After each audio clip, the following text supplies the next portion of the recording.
My name is Stuart Oak. I am one of the farmers at a farm called Rooted Oak Farm, which is a certified organic market garden and CSA north of Brockville. I'm also the Eastern Ontario Land Access Coordinator with the National Farmers Union in Ontario.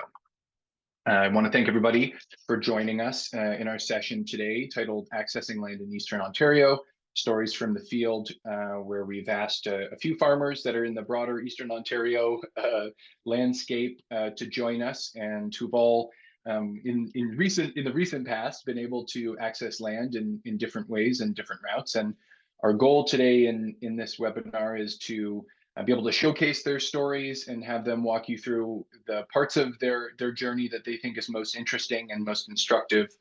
I have some questions for them, knowing what little I do about all of their stories. And what I'm really hoping to generate is after they've had a brief chance to share their story and the parts they think are most interesting is really open up questions to everybody here and enable people to ask questions of them and have a little bit of a conversation between all of us in more of a sort of informal vibe. With that all being said, Isabelle, maybe you can get us started.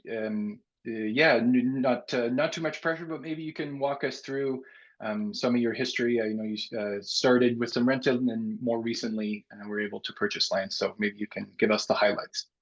Yeah, thanks, Stu. Can you hear me okay? Yeah. Okay, cool. So my name's Isabelle. I'm the owner of Vintage Soil Farm, as Stu said.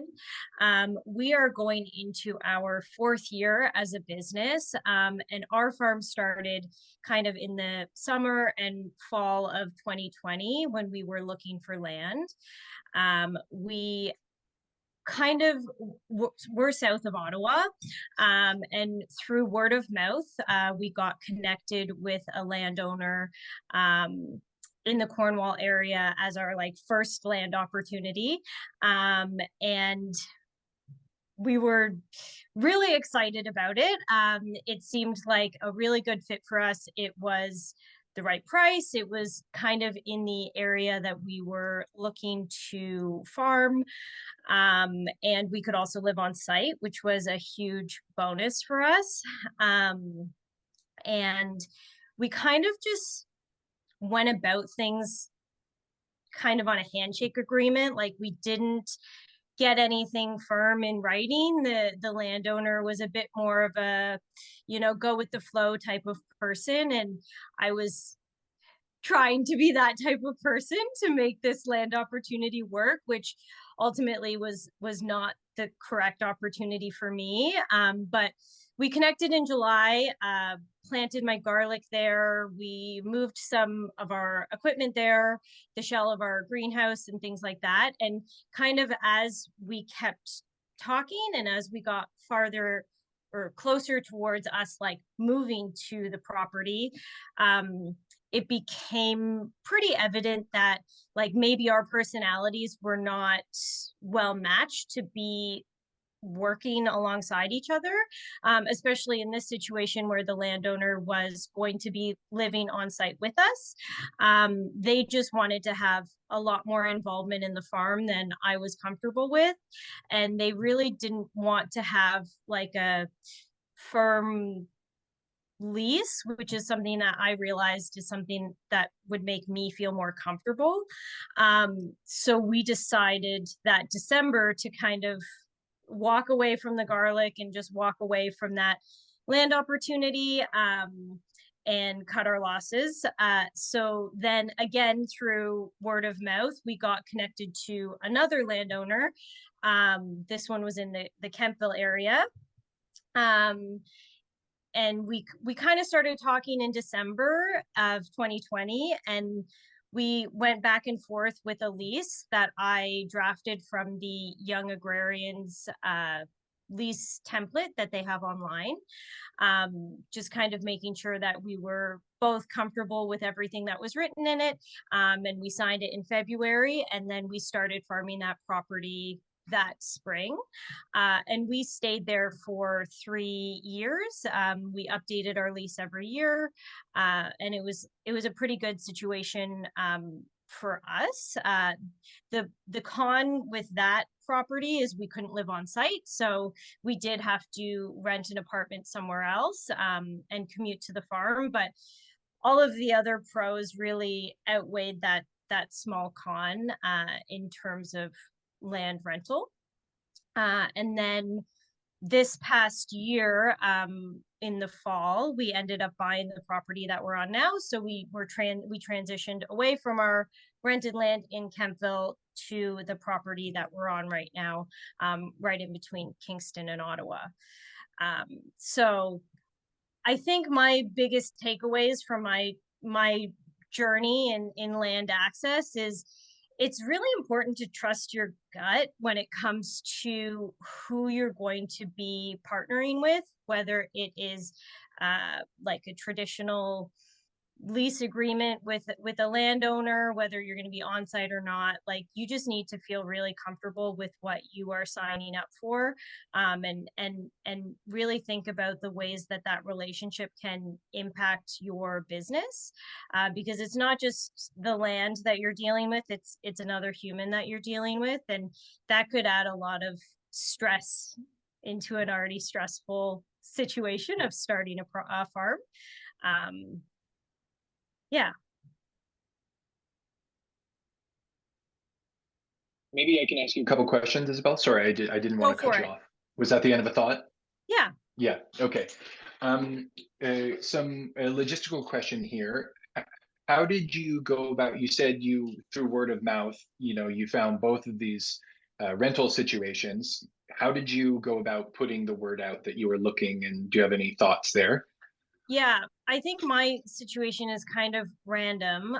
So the first property, we got connected actually through friends of friends in BC. Like, I started the farm Instagram page before I had land.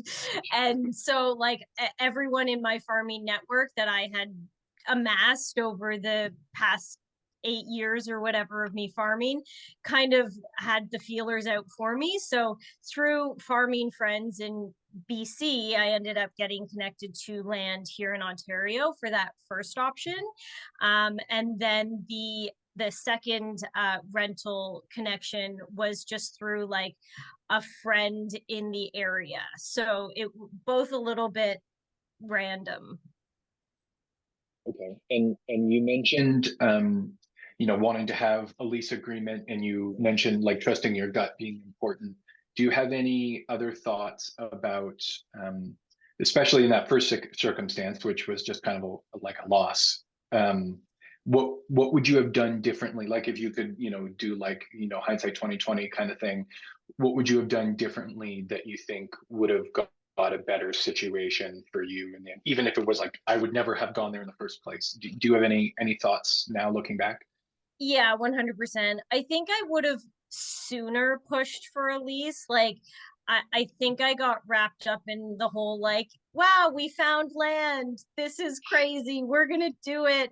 And we'll just like deal with all the logistics later. And both of us were very excited because this was their first time finding a farmer for their property. So I think we kind of got swept up in the like, you have good intentions and I have good intentions, and we'll just figure it out together. And then as I got closer to like, okay, I'm starting a business and I'm like investing a bunch of stuff in this working out, it just like it later than it should have been for me to be pushing for like a formal lease and like sitting down and really making it clear like where the lines were of like responsibility and like, you know, what their involvement would be in the farm, which I wanted their involvement to not exist in the farm, and they kind of had different ideas about that. So I think having just more concrete like business discussions on the onset instead of, you know, after you've thrown some garlic in the ground and moved equipment there.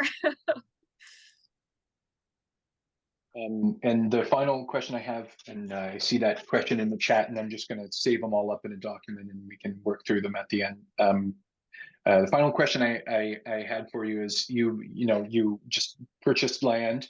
Can you share whatever you're comfortable sharing about that process?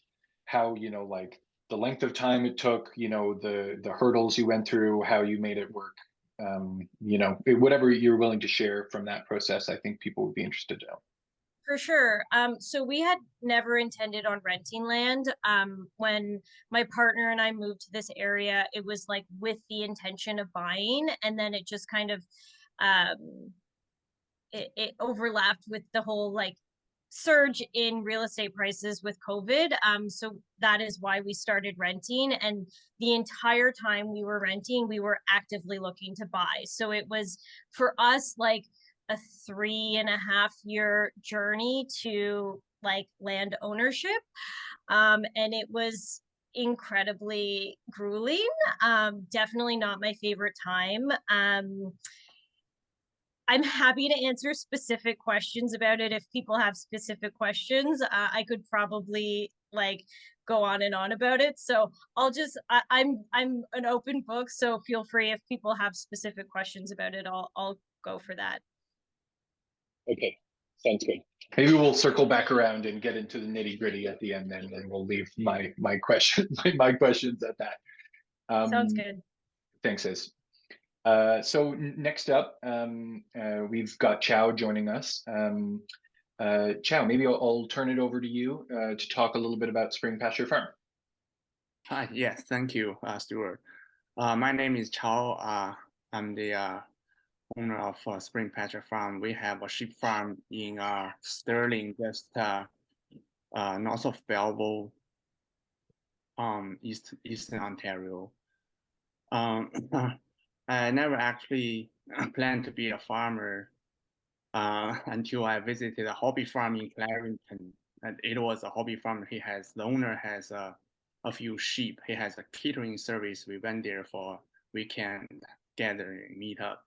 So growing up in a Mongolian area, I was always a lamb lover. So coming to Canada is so hard to find a good lamb meat. So went to the farm really inspired me because I wasn't sure Canada is the right place to raise sheep. So that I figured that's probably why there's no good lamb meat on the market. Long story short, so after talking to the owner, we became friends. After and then I was really interested in helping him selling his lamb meat, and he agreed, and we had an agreement, a written agreement. So I invested some money buying a few more sheep, and then he helped me to raise and manage, feed the sheep, lamb to the market weight, and then we sell to make a profit. But apparently he didn't have enough experience to raise larger flocks, so we lost a few lamb afterwards. So I could tell he wasn't ready for the bigger operation. So being in that situation is kind of like awkward because I have sheep, and he couldn't keep the sheep healthy on him. So after some thinking, I decided to buy the farm just by myself. But I didn't think too much because I had never lived on a farm or had zero farming experience. Making that decision was looking back was a pretty brave, crazy decision. So at that time, I was a real estate agent. So I listed my house on the realtor.ca, and then I was ready to cash out my own property and buy a farm somewhere in Ontario. So long story short, I sold my house, and then I was looking for a bunch of farms in Niagara area where I was close to, but I couldn't find anything. And then I came across Belleville area where my budget would, fit, would be enough to get a nice big land. So I bought this farm in Springbrook. The farm used to be a dairy farm 20 years ago. And then when the farmer retired, he sold the farm, and then this farm got changed hands a few times, but nobody really actually make the farm, back into the operation anymore. So it was really, in a really bad shape. The barn, the dairy barn wasn't safe to use, and the land kind of like just abandoned. The previous owner just have a few horses and let them free run on the farm. So the pasture is mismanaged, lots of weed. So when I moved here, there's no barn, only a leaking shed. The ex previous owner turned it into a horse store. I didn't know until the spring comes. I moved here on November 2018. So I brought my sheep onto the farm, and then until the next year, February 2019, when the snow melt, I found the barn was flooded with water. So it wasn't really easy start. And then after that, I had I know this farm need to be built and and worked, so make it in a good shape again. So I built a barn. I worked a few fields, make them into workable again, and then just rotate my sheep on every pasture. So hopefully slowly will make soil fertile and rich again. So after 5 years, we had a new barn. We expand our flock to 130 breeding stock, and then we market our lamb since we moved here. So that's my story. Yeah. Thanks, Chao. Yeah. I'm wondering, just as a hot pursuit onto your presentation there, would you came in without a lot of experience? Would you still have chosen, like looking back now, would you still have chosen the same property, like knowing what you know now and all the experience you've gained since then? Would you have made any different of a choice along the way for yourself? Well, I would definitely make a different choice because soil is very critical to farming. In this area, it's pretty rocky. So if you want to make more land into workable field, it's kind of like limited.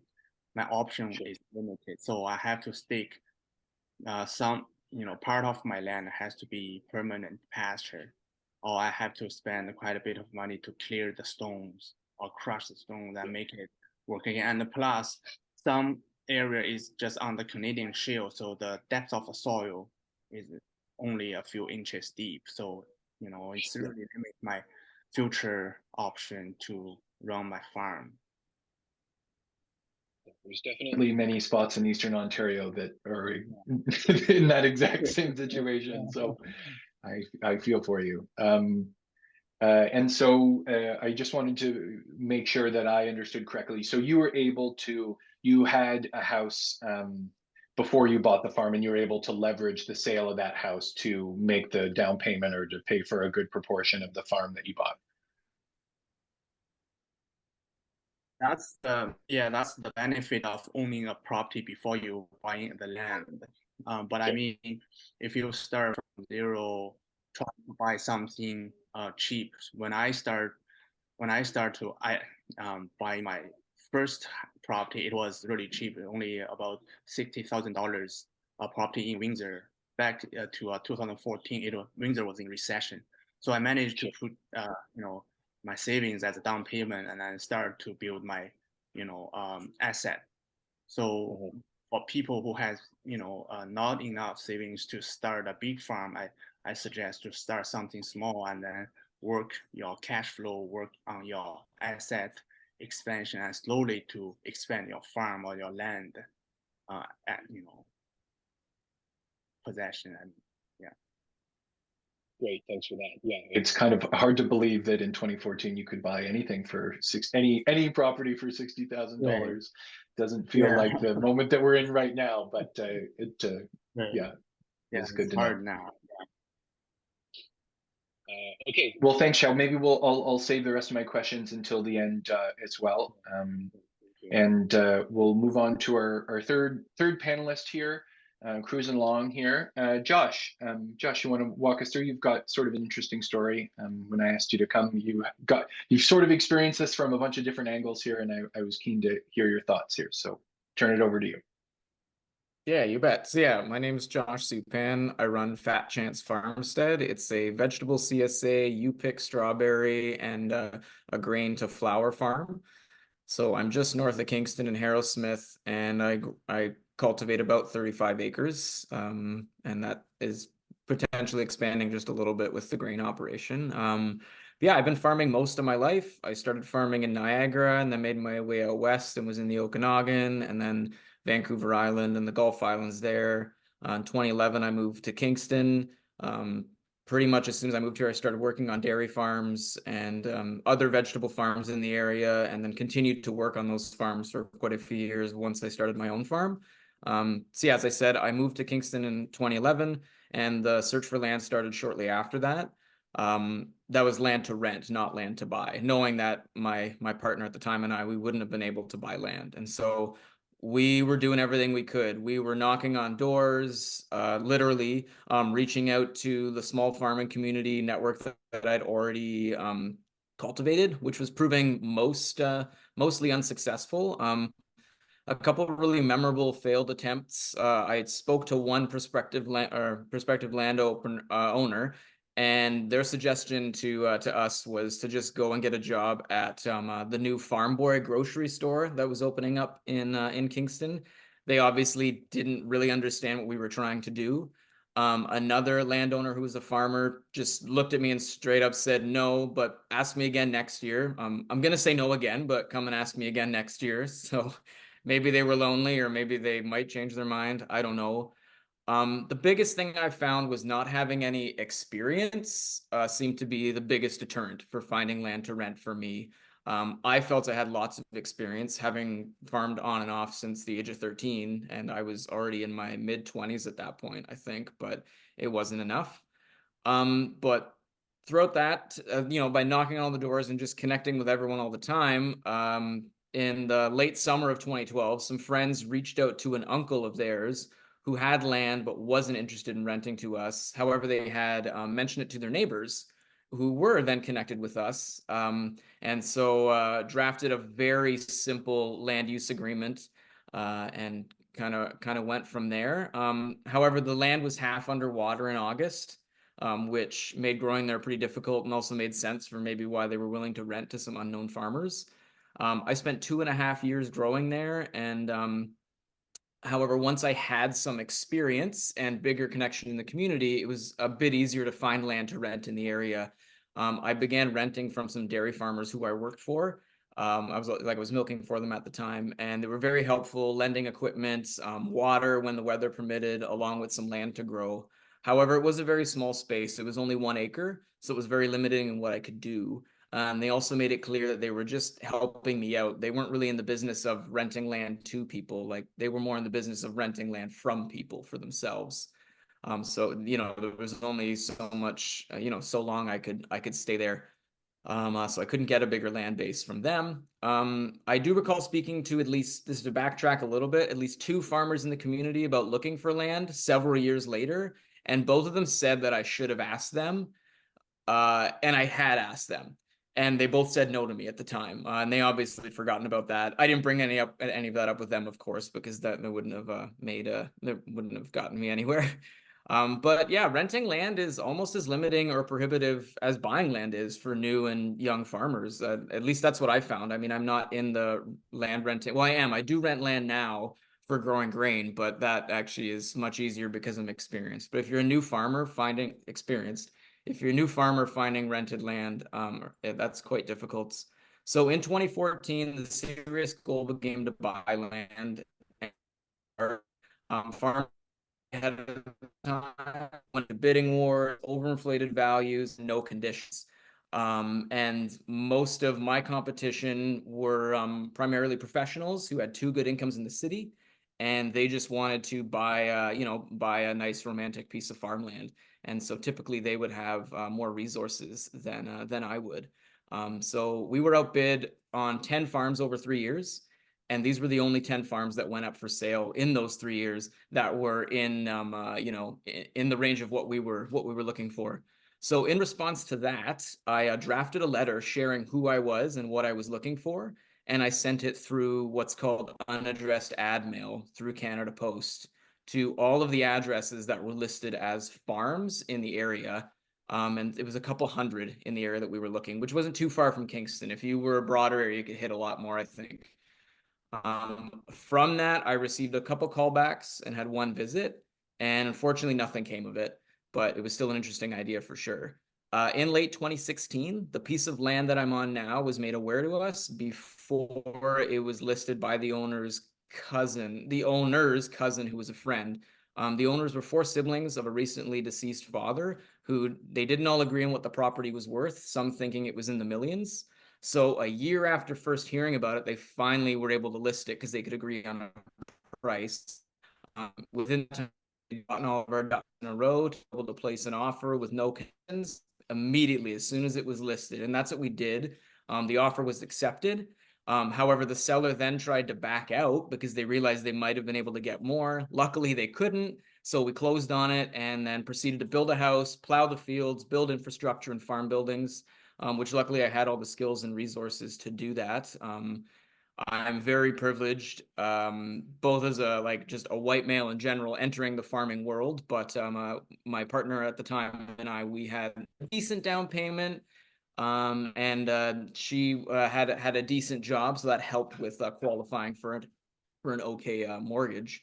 It took a long time and a lot of heartache and a lot of networking to make this happen. If buying land is something that is financially feasible, I would say exhaust all your networking avenues. That's the way to go. The unaddressed ad mail didn't work for me, but it might work for you. And I mean, if that cousin of those 4 owners didn't know how hard we were looking, they may never have mentioned it to us, However, that's not how the end of the story goes, because in 2021, my partner and I decided that we weren't going to be partners anymore. And so we began the process of separating all of our possessions. And the biggest possession, of course, was the farm. And that had more than doubled in value when we had bought it and built a house on it. Being the lower income earner and not having much in the way of savings, I had to get pretty creative in order to buy them out and also make ends meet year in and year out. So after having exhausted all of the conventional financing options, I began to look at my community. What I did is I put together a mechanism for folks in my community to invest in me and the farm.